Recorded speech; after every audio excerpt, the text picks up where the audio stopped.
महाशिवरात्रीच्या परम शुभ मुहूर्तावर शिवलीलामृत ग्रंथातील अध्याय क्रमांक 1 आपण सविस्तर ऐकणार आहोत. शिवलीला अमृत अध्याय क्रमांक 1 या अध्यायाचे जर तुम्ही नित्य वाचन किंवा श्रवण केले तर तुमच्या हातून झालेली सर्व संचित पापे नष्ट होऊ शकतात. श्री गणेशाय नमः. वक्रतुंड महाकाय सूर्यकोटी समप्रभ निर्विघ्नं कुर्मे देव सर्व कार्येषु सर्वदा. श्री गणेशाय नमः. श्री सद्गुरूंच्या चरणी कोटी कोटी प्रणाम. नमस्कार भक्तांनो, महाशिवरात्रीच्या या परम पावन शुभ मुहूर्तावर आज आपण ऐकणार आहोत शिवलीलामृत ग्रंथातील अध्याय क्रमांक 1. शास्त्रात सांगितलं आहे की जर या अध्यायाचे नित्य वाचन किंवा श्रद्धेने जर तुम्ही श्रवण केले तर मनुष्याच्या हातून झालेली सर्व संचित पापे देखील नष्ट होऊ शकतात. चला तर मग शिवलीला अमृत अध्याय पहिला सुरू करण्यापूर्वी प्रथम गणेशाचे वंदन करूया. वक्रतुंड महाकाय सूर्यकोटी समप्रभ श्री गणेशाय नमः. भगवान शिवशंकरांची स्तुती करताना कवी श्रीधर म्हणतात, हे पार्वतीसह विराजमान असणाऱ्या शिवशंकरा, तुला माझे वंदन असो. हे देवादी देवा, हे महादेवा, तूच आद्य आहेस, तूच अनंत आहेस. तुझे रूप ओंकारमय आहे. संपूर्ण जगताचे मूळ बीज तूच आहेस. तू मायातीत आहेस, म्हणजे मायेलाही पार केलेला आहेस. तूच दिव्य ज्योतिस्वरूप आहेस. तूच अनादी, तूच सिद्ध. उत्पत्ती, स्थिती आणि लय तिन्ही अवस्था तुझ्याच आहेत. हे भोळ्या शंकरा, तुला भाबड्या भक्तांची सदैव काळजी असते. तुला आपल्या भक्तांचा सार्थ अभिमान आहे. तू सर्वांचे शिव म्हणजेच कल्याण करणारा आहेस. कलियुगातील पापांचा नाश करणारा आहेस. भक्तांना पापमुक्त करून त्यांना मोक्षप्राप्तीचे फळ देणारा हे सांब सदाशिवा, हे महादेवा, तुझा अगाध महिमा मी शब्दात कसा सांगू. म्हणूनच मी पूर्ण शरणागतीने तुझ्या चरणी आलो आहे. भक्तांनो, महर्षी व्यास रचित स्कंद पुराणातील ब्रह्मोत्तर खंडात ज्या अद्भुत शिवलीला सांगितल्या आहेत त्याच पावन कथा आज आपण शिवलीला अमृत या ग्रंथातून श्रवण करणार आहोत. म्हणूनच माझी तुम्हा सर्वांना, सर्व भक्तांना विनंती आहे की हे श्रवण करताना तुमचे मन शांत ठेवा, चित्त एकाग्र करा आणि या शिवकल्याण कथांचे श्रद्धेने श्रवण करा. भगवान शिवशंकर तुमच्यावर कृपा करतील. तुमच्या सर्व सदिच्छा, चांगल्या इच्छा पूर्ण करतील. भक्तांनो, ही कथा नुसती ऐकली तरी, मनोभावे वाचली तरी अनेक व्रतांचे पुण्यफळ या एकाच श्रवणाने प्राप्त होते.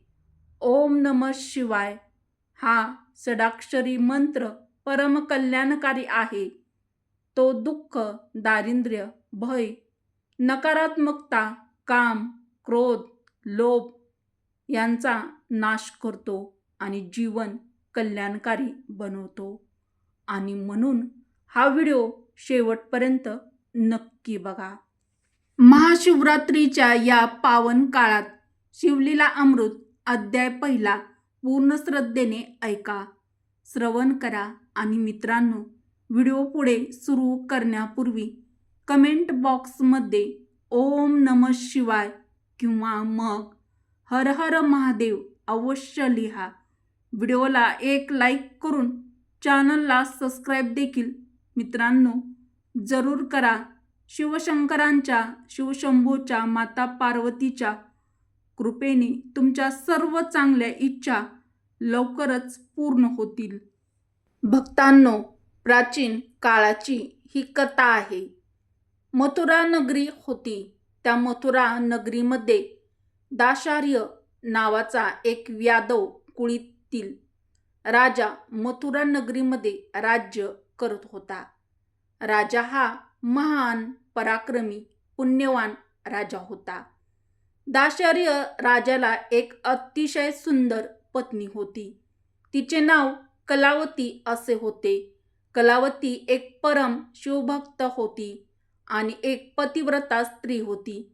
ती शिवभक्त असल्याने ती भगवान शिवाची दररोज पूजा, अर्चना, मंत्र, जप, शिवपूजन करत होती.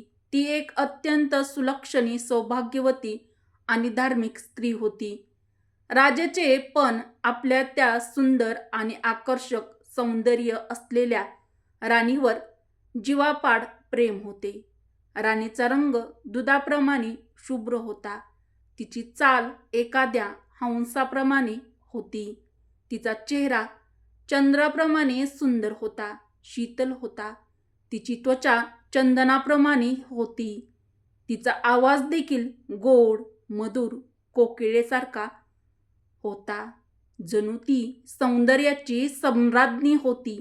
अशी ही कलावती राणी खूप छान आणि सुंदर होती. तिचे सौंदर्य पाहून राजा कलावतीवरती मोहित होत असे. अशा या सुंदर राणीवरती राजाचे देखील खूप प्रेम होते. राजाचे आणि राणीचा विवाह होऊन थोडेच दिवस झालेले होते. एकदा राजाने राणीला आपल्याकडे बोलावणे पाठवले, पण राणी काही आली नाही. त्यामुळे संतप्त झालेला राजा स्वतःहून राणीच्या महलामध्ये गेला आणि म्हणाला, मला तुझ्याविना करमत नाही. कामातूर झालेला राजा आपल्या पत्नीकडे गेला आणि तिच्याकडे ती मागणी करू लागला. मित्रांनो, तेव्हा कलावती राणी राजासमोर हात जोडून उभी राहिली आणि अगदी शांतपणे म्हणाली, महाराज, मला क्षमा करा. मी आपली मागणी पूर्ण करू शकत नाही. मी सध्या शिवपूजा आणि व्रत करत आहे. पण मित्रांनो, कामातूर झालेला राजा दाशार्य म्हणाले, प्रिये, मी तुझा विरह सहन करू शकत नाही. माझ्या या तनुरूपी वृक्षाला आलिंगन दे. तुला उत्तम पुत्रफळ मिळेल. कामातूर राजा तसाच पुढे झाला. त्याने राणीला बळेच आलिंगन देण्याचा प्रयत्न केला आणि काय आश्चर्य, राणीचे अंग एखाद्या विस्तवाप्रमाणे पोळू लागले. राजा एवढ्या विचारात पडला, हे काय आहे? तेव्हा राणी कलावतीने राजाला सांगितले, स्वामी, मला दुर्वास ऋषीकडून नमःशिवाय हा मंत्र शिव उपासना मिळाली आहे, तर मला या जपाने पावन केले आहे. मित्रांनो, पुढे राणी राजाला म्हणते, मला या जपाने पावन केले आहे. तुम्ही पण असंच काहीतरी कल्याणकारी उपासना करावी, शिवभक्ती करावी आणि तुमच्या जन्माचे सार्थक करून घ्यावे, अशी राणी कलावती दाशार्य राजाला बोलू लागली.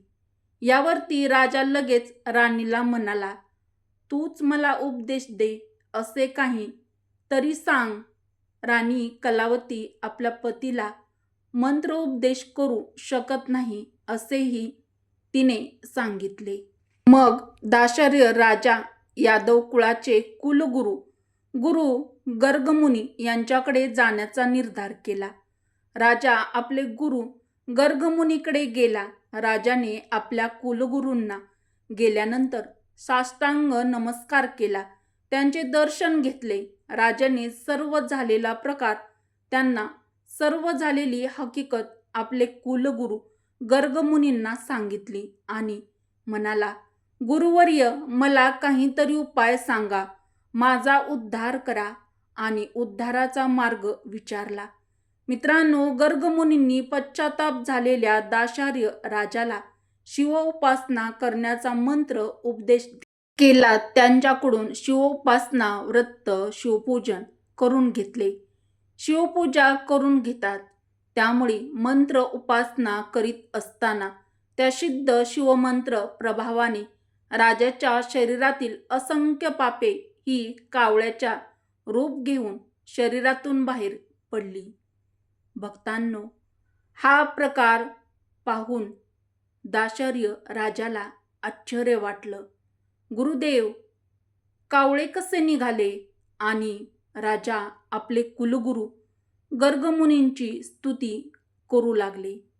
राजा आपल्या कुलगुरूंना म्हणाला, हे गुरुवर्य, या मंत्राने मी धन्य झालो आहे. माझी हजारो जन्मांची पापे कावळ्याच्या रूपाने उडून निघून गेली. काहीतरी पुण्यसंचय होता, म्हणून मला हा उत्तम राजकुळात माझा जन्म झाला आहे. त्या सांब सदाशिवाच्या भक्तीने मी धन्य झालो आहे. त्या शिवशंकराच्या सामर्थ्याने माझे जीवन धन्य झाले आहे. अशा प्रकारे राजाने यादवकुळीचे कुलगुरू गर्गमुनींची आपल्या कुलगुरूंची स्तुती केली आणि आपली धर्मपत्नी राणी कलावतीसह आपल्या राजधानीला प्रस्थान केले. राजाने राणी कलावतीच्या उपदेशानुसार राजाने शिवमंत्राचा जप गुरुमुखातून श्रवण करून सुरू केला. त्याचे राज्य वाढू लागले. राज्यातील दुष्काळ, अकाल मृत्यू, रोगराई दूर केली. राज्यामध्ये सुख, समृद्धी, शांती प्रस्थापित झाली. कलावतीला राजाने स्पर्श केला तेव्हा तिचे अंग चंदनाप्रमाणे शीतल होते. राजाने आपल्या प्रजेला शिवभक्ती, शिव उपासना, शिवभजन, शिवकीर्तन, शिवमंत्र, रुद्राभिषेक करायला सांगितले. यथाविधी ब्राह्मण भोजन सुरू केले.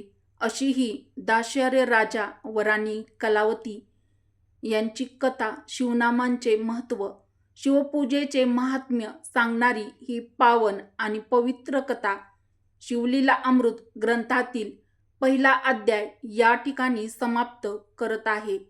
राजाने शिवोपासना, शिवपूजन, मंत्रोच्चार करून आणि आपले कुलगुरू गर्गमुनीच्या आशीर्वादाने राजा दाशार्य याचे जीवन धन्य झाले. पुढे ते शिवशंकराची, भोळ्या सांब सदाशिवाची पूजा, उपासना, व्रत, मंत्रोच्चार करून आपले जीवन धन्य केले आणि आपल्या राज्यात देखील शांतता, सुख, समृद्धी प्रस्थापित केली. भगवान सांब सदाशिवाच्या कृपेने राजा राणी सुखाने संसार करू लागली. अशा या पुण्यवान महाप्रतापी राजाने राज्य करून शिवकृपेने आपल्या प्रजेचे उत्तम प्रकारे पालन पोषण, संपूर्ण राज्याचे कल्याण केले. दाशर्य राजाने महाप्रतापी राजा, महान शासक म्हणून मोठा नावलौकिक मिळवला.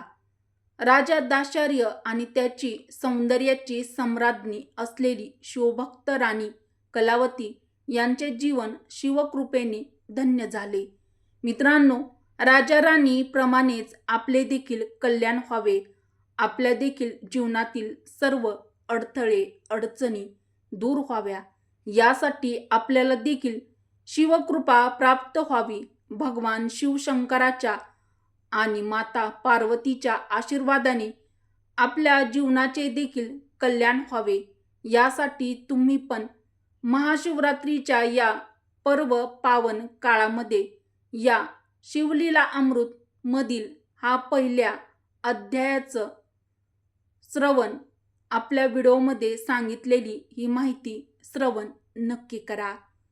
भक्तांनो, जसा राजा दाशार्य आणि राणी कलावती यांचं जीवन शिवकृपेने पावन झालं, तसाच आपल्या सर्व भक्तांचा, आपला सर्वांचाही जीवन मार्ग शिवभक्तीने उजळो.